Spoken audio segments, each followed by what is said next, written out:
by Grant Eustace, starring Peter Egan as Stamford Holmes and Jeremy Nicholas as Dr. Watson. Episode 2, The Case of the Maltese Pearls.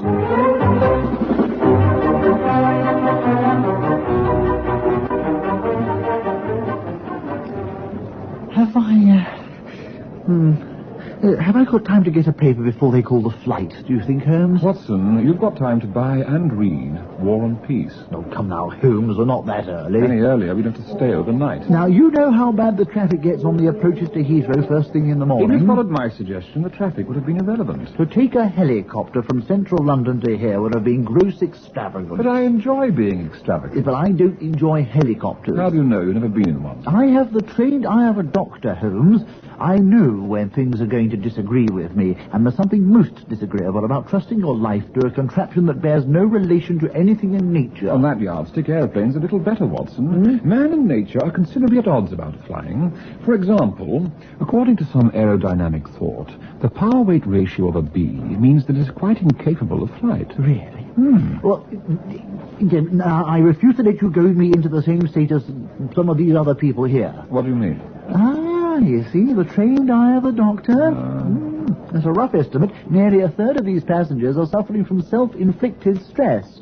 Will I miss the flight? Did I remember to lock the house? Have I got the passport? Will the weather be all right when I get there? Have I got time to buy a paper? Have I got time? Now, you're not suggesting I'm under stress. You decided to accompany me because you'd been working too hard and could use the rest, you said. True. But what worried me was that if you went to Malta on your own, it would be a devil of a job getting you back, and there'd be cases piling up in London and you doing nothing about them. What a delightful thought. Exactly. At least now I know I can make sure you answer the call of your true profession when you're needed. My profession. If only my grandfather had stuck to chemistry. And I have no intention of getting myself as worked up as... Well, that chap, say. You mean the German computer salesman with the leg injury sustained in a parachute jump? Yes, I think so. That one there. He's every right to feel stressed. His wife has just spilled a cup of tea over his trousers. Ooh. Well, that chap over there's another one. In that instance, at least, you've proved your point. But anyone who is foolish enough to father 3 children and then go travelling with them gets no sympathy from me. British Airways announced the departure of flight BA 552 to Malta. 552, that's us, isn't it? Well deduced, Watson. Check in now at gate 14. Well, I'm damned. I still haven't bought that paper. Well, throw yourself on the mercy of the cabin staff, Watson. They must have something on the aircraft you can read.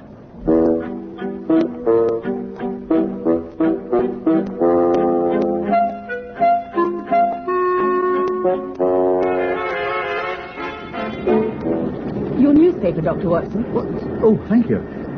How is it you know my name? You're too modest, Doctor, if you need ask that. A fault I'm constantly chiding him about. From what you've written about Mr. Holmes here, I couldn't imagine anyone else would be on such good terms with him. A bit of deduction, eh? You appear to have found a kindred spirit, Watson. Are you flying to Malta on a case? Fortunately, no. Watson is having a much-deserved holiday. And Holmes has nothing better to do than come all this way to look at some old people. Fresh documents, Watson, from the time of the Knights of Malta. Only just come tonight after all these years, and I've obtained permission to examine them. Such a waste of talent. Cheer up, Dr. Watson. I'm sure some crime will turn up for you. Please don't encourage him, young lady. I wonder... Would you mind letting me have your autographs? We're not supposed to ask, but, well, you are rather special people. Not humdrum like most of the people we have to fly. Yes, of course. We write some sort of message? The Jane would be fine. Thanks ever so much. I must dash. Janie? Charming girl. Charming. So encouraging to know we're not humdrum, don't you think, Watson?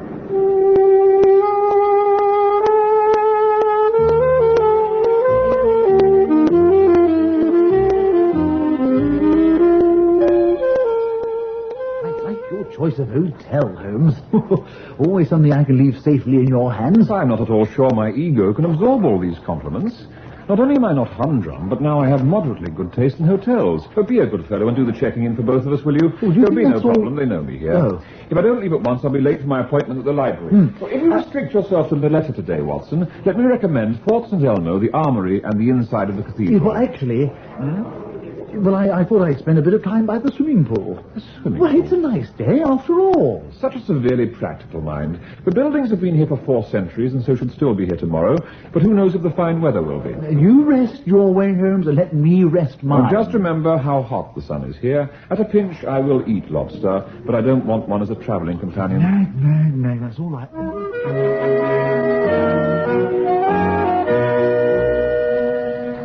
Over here, Holmes. Oh, Watson!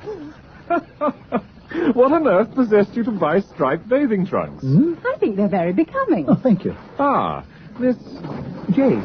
And you Tarzan, eh, Watson? Holmes, really. Jane Mapleton. From our flight, remember?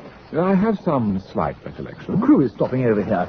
We just bumped into each other. Literally? Well, yes, actually. I knocked the first officer into the pool. Dr. Watson's been telling me about some of your past cases. It's a form of hypnosis he's always practicing. Come now, Holmes. Some of the ones he hasn't been able to publish are extraordinary. You shouldn't believe all you are told by gaudily dressed gentlemen encountered beside swimming pools. I told you in London I'm not going to rise to your taunts, Holmes. I'm here to relax and enjoy myself. Have you had a successful day, Mr. Holmes? Most satisfactory. Fascinating documents. They throw a whole new light on some of the decisions taken during the Great Siege.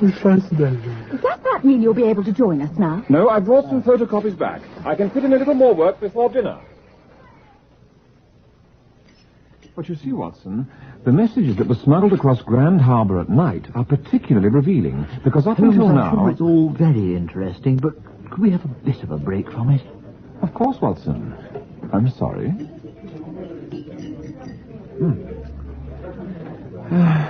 Is there anything we can profitably discuss about your lying in the sunshine? Oh, certainly. I learned, for example, that being an airline stewardess and being a detective have a lot in common. Really? Really, sizing people up, judging their mood, and so on. Oh, very interesting.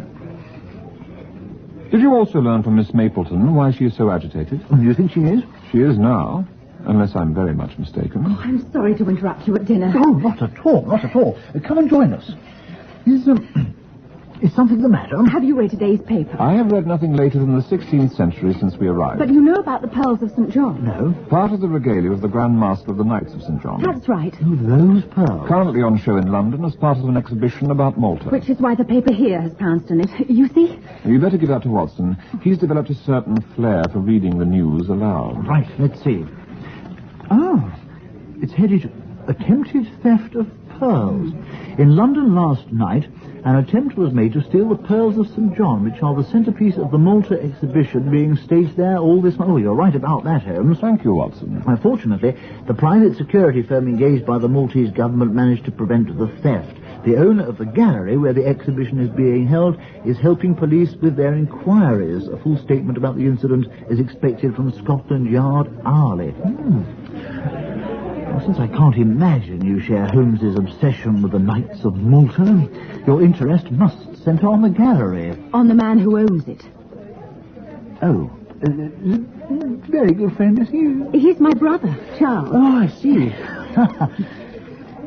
Well, what do you think of the newspaper report, Holmes? The style is adequate, though somewhat lacking in inspiration. About the crime, Holmes. There's scarcely the information to form any view at all. I know that Charles wouldn't do anything criminal.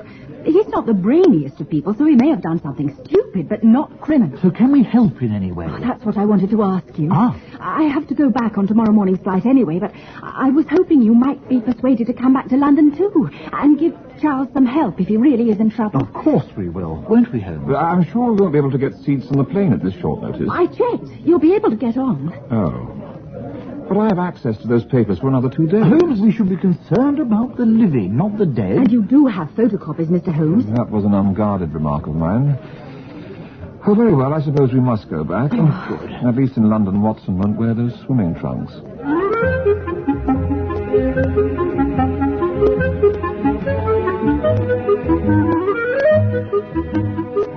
Extraordinary how the focus changes when you're back, Holmes. The story splashed all over the front page in Malta. Hard even to find in the papers here. Giving the case the attention it deserves. It doesn't look good for Jane's brother. The security firm's patrol came past the gallery at about 10:30. Not only did they see Charles Mapleton inside, but he was standing close to the case which contained the pearls. That's hardly grounds for a charge. But there's more. The Maltese official who was called said that the pearls inside the case had been moved. Mapleton admitted he'd opened the case, but only to adjust the pearls. Difficult to prove otherwise. Answer that, there's a good chap. I just want to finish translating this page. Stamford Holmes' residence? Good Lord, people will think I've got a butler now. Oh, hello, Jane. Oh, that's good news. Yes, of course. Bring him round right away. Oh. Not at all. See you in a few minutes. Bye. Jane's brother's been released. He clearly didn't help the police inquiries quite enough. She's bringing him round here. Oh, no. So now we should get the whole story. The excitement of waiting is almost too intense to bear. So what really occurred? How do I know this isn't going to be repeated to the police? Please trust them, Charles. Just because you've been released, you're not out of the wood yet.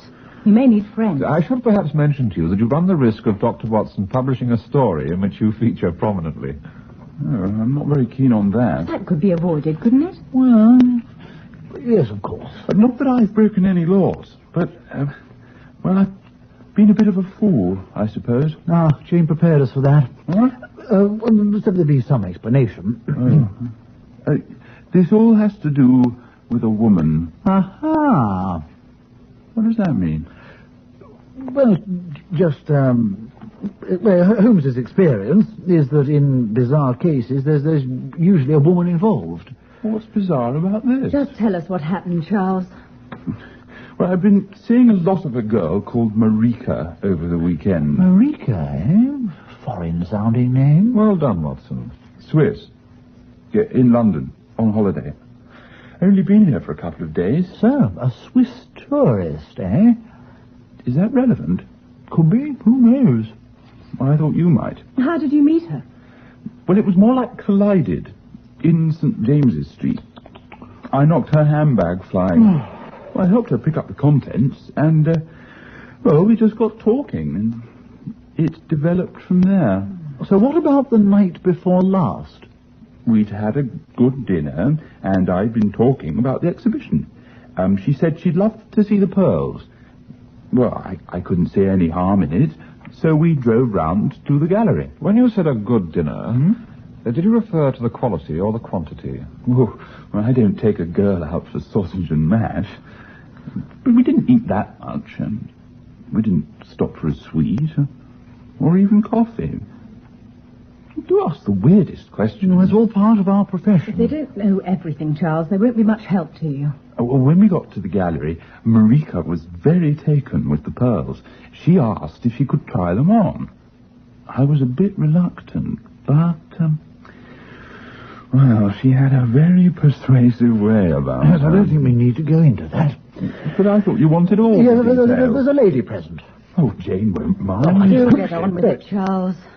She had a small camera in her bag and asked me if I'd take a picture of her wearing the pearls. Good Lord. Did she have the camera in her bag when you bumped into her? Very good, Miss Mapleton. Well, how should I know? She didn't spill everything out of it. So after the photo, I put the pearls back in their case. Ah. Was she reluctant to part with them? Not at all. Oh. But when I'd locked the case and looked around, she'd gone. To let in an accomplice, no doubt. The police searched the gallery. It was empty. Oh. The next moment, the security patrol was hammering on the door. The rest you know. Why didn't you tell the police all this? Oh, good thing I didn't. Apart from making me look an idiot, well, I wanted to be sure Marika would back me up. Which she wouldn't have, because I rang her hotel when the police let me go home. She checked out. Oh. It's pretty complicated, this case, eh, Holmes? Oh, very, Watson. Well, I've had enough of it for the time being. Police don't run an impressive hotel, so I need to catch up on my sleep. I'll drive you back to the flat. Thanks. You know where to contact me if you need to, Dr. Watson. Yes, of course, Jane. We've seen some odd ones in our time, Holmes, but this... Oh, the only thing that is clear is that someone is trying to steal the pearls. If that is the case, they're being singularly incompetent. But surely, if you consider the events, they can only point to one conclusion. Then why was the photograph taken? To enable a copy of the pearls to be made. Good Lord, they planned to substitute them. No, Watson. A copy of the exhibition catalogue and a visit to the gallery would have served better. Now, what of this apparent chance meeting in the street? The ladies wished to see the pearls at night, when she could quite easily have called during the daytime. The lady's reluctance to eat a complete meal at someone else's expense. The camera at the ready in her bag, a point Miss Mapleton astutely noticed. The arrival of the security patrol at the exact moment, and the lady's departure at precisely the same time. Well, we only have Mapleton's word for a lot of that. Great Scott, perhaps it's Mapleton himself. There never was a girl. Let us approach this from the point of view that what this rather immature young man says is true, and see where that hypothesis leads us. Well, it leads us clearly, does it not, towards a contrived meeting and subsequent relationship in order to be in the gallery at that precise time with the certain knowledge that the security patrol will be on hand. But how could the girl know that? The papers say that the patrols are at random time. That is something which can be easily checked. Watson? Oh, right. Now, if I can have a few moments quiet, I shall return to 16th century Malta. Right, thank you. Goodbye. Correct again, Holmes, of course. The security firm had an anonymous tip-off to go past at 10:30. But what was the point of that? I imagine the photograph is the key. It may have escaped your notice, Holmes, but the photograph could easily be in Switzerland by now. Don't tell me there's another case already. Before this one's even solved. If it is, I shall escape to 20th century Malta immediately. It's Jane, Holmes. Not another of your relatives under arrest so soon, Miss Mapleton. No, Mr. Holmes, it's this. In the post when we got to Charles's flat. As I thought. I believe you were under the impression this might have left the country, Watson. Good heavens, the photograph. But why has it been sent to Jane's brother? Of course. Deduce it. It seemed to me that if Charles had told the police the whole story, he wouldn't really be able to prove the girl's existence. Now he can. I say. But it's been sent only after the girls had a chance to get away. I begin to see, Miss Mapleton, why Watson saw connections with your profession and that of a detective. Thank you, Mr. Holmes. But that would imply that the girl doesn't mind her picture being seen. She would probably welcome it. Holmes, did you notice that the gallery clock is in the picture? German, made in Nuremberg in about 1825. Oh, really? But it's saying just before 10:30. The time must be important. Well done, Watson. Of course. As we thought. It's nothing to do with the pearls. The girl is proving she was in London at that time. Exactly. And for what reason does one usually need such an alibi? Well, because there's been some crime committed at precisely that time for which she's the suspect. that's right. I must get on to the police right away. Be a good chap and do it quietly, will you?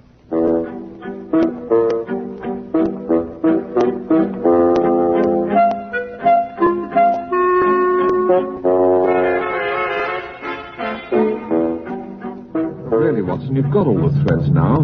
Why must you drag me all this way? Well, driving to Surrey isn't far, Holmes. You go to Malta for far less. And you deserve to be in at the kill. Is there to be violence, then? Oh, you know what I mean. Oh, good heavens. Did you see that signpost? Should we have taken that turning? No. It was marked Stoke Moran. That was the scene of one of the most dramatic cases that Holmes's grandfather and my grandfather were involved in. The Speckled Bat. Oh, yes, I know the story, I think. Excellent. That will spare us Watson retelling it.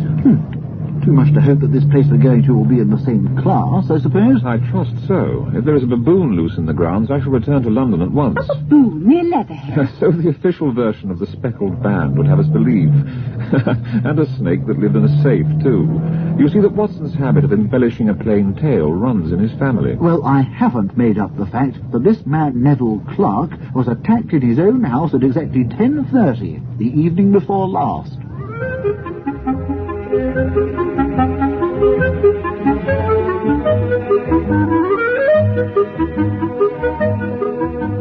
How can you be so exact about the time, Mr. Clark? Well, that grandfather clock chimes every quarter of an hour. Ah. Look, I've been through all this with the police. Surely they don't need a private detective on the case as well. We may have come upon information which the police do not yet have. Tell me, have you seen the young lady in this photograph before? Well, that's Krista. Krista? Another alias, eh? That's the girl who attacked me. Mr. Clark, if you note the time on the clock in the picture... Old German one, as a matter of fact. Thank you, Watson. You will see that it's showing the same time as the assault on you. But was this taken 2 nights ago? It was. There's no question you're mistaken. None at all. Ridiculous question. That's extraordinary. On the contrary, it was totally predictable. But why do you say she did it? Well, because I was expecting her here then. She'd gone up to London for a couple of days before her holiday was over. She was Yes? going to spend the last 2 nights staying here. I see. Well, you've known her some time, then? No, I only met her last week. She was just a tourist. You make a habit of this sort of thing, do you? I don't answer questions made in that tone of voice. What tone Did of you voice? see your assailant? No, I just heard a noise. I went into the study, and that was the last I knew for about 20 minutes. How are you knocked out? With one of my own ornaments from the mantelpiece. Smashed to pieces. So, what did this burglar steal? And that's the damn fool part. Nothing. Nothing at all. That's what I said, isn't it? Didn't even touch anything if the fingerprint people know what they're doing. Powder all over the house, not a trace of a print. Now, look, take your photo to the police, will you, and leave me and my headache in peace.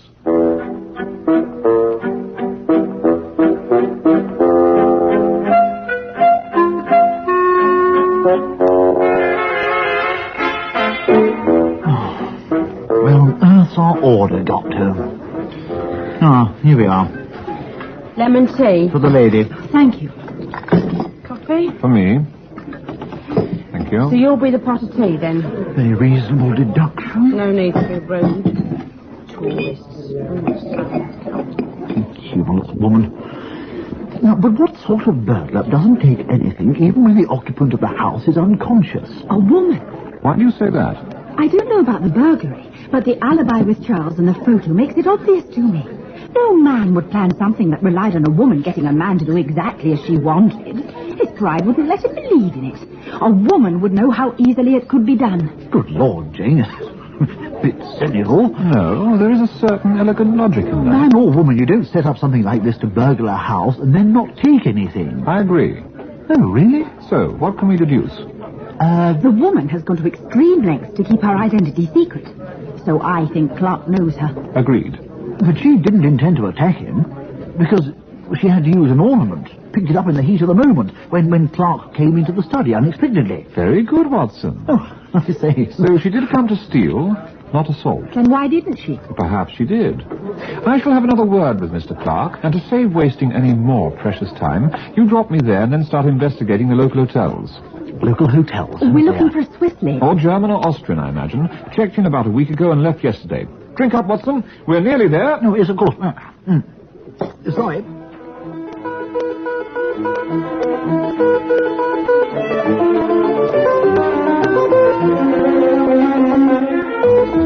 Now, Mr. Clark. Look, I thought I said that I I didn't shall want leave to... just as soon as we've resolved this. Now, assume your attacker was a woman you know. She takes no money or valuables. What else do you have that might interest her? Nothing. I find that difficult to believe. Meaning that I'm lying? I was trying to express it as delicately as I could, but if you insist on the word, I will not contradict you. Now, what souvenirs do you keep of your lady friends? Incriminating letters, perhaps? What are you talking about? Or is it photographs? Let's have a look in your desk for a start. You've got a bloody nerve. Stay exactly where you are, Mr. Clark. Now, what have we here? A photo album. Keep your hands off that. Oh, yes. Quite a collection of ladies, all carefully annotated. Now, look here. Ah, one missing. What? Miss Catherine Rollinger. What?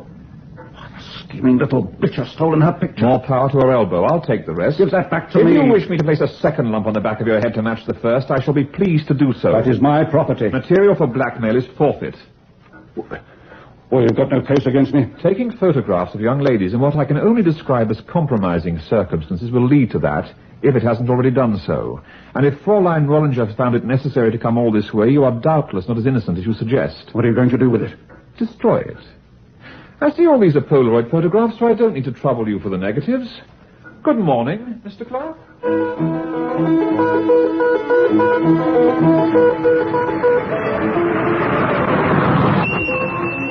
We found her, Holmes. Of course you did. And she's still here. Is she? She is a cool customer. Look, I left Jane to watch the hotel and came back for you. Come on. All right, Watson.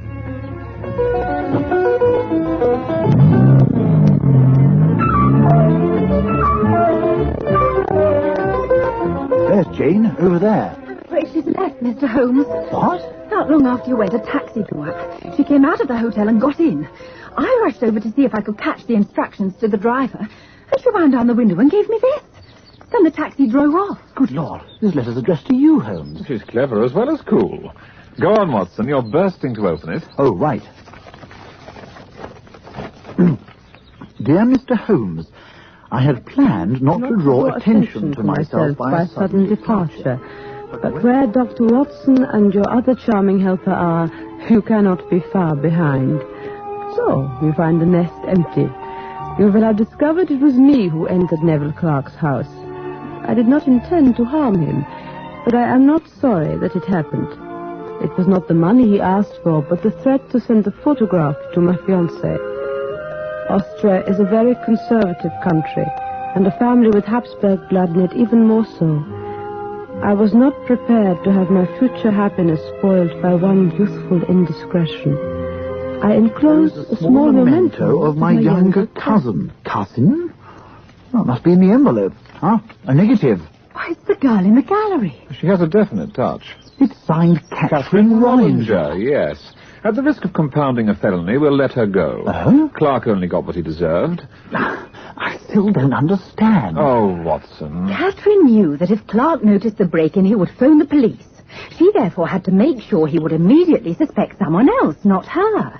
Hence the setting up of the relationship between him and her cousin. Well done, Miss Mapleton. Eh, Watson? Yes. But Catherine also had to make sure that her cousin wouldn't be arrested. That's why she arranged that alibi involving my brother. By the time the truth came out, the two girls would be out of the country. Good. Now we can return to London. I have an album to burn, and then perhaps I should consider visiting Vienna to research into the Habsburg archives, perhaps. The lady does have a record of hitting men over the head, Mr. Holmes. You're right. It would be a trifle wearisome making sure I never turn my back on Now, her. Holmes, you can't possibly go to Austria. There'll be more cases to solve here. But just think, Watson, you might find yourself on another flight with Jane here among the cabin crew. That's easily arranged. Really? Well, of course they see Vienna's a most attractive city. Oh, no, I mean it. And then there's that delightful Strauss music. And, good Lord, all those chocolate cakes. You know them, what were they called?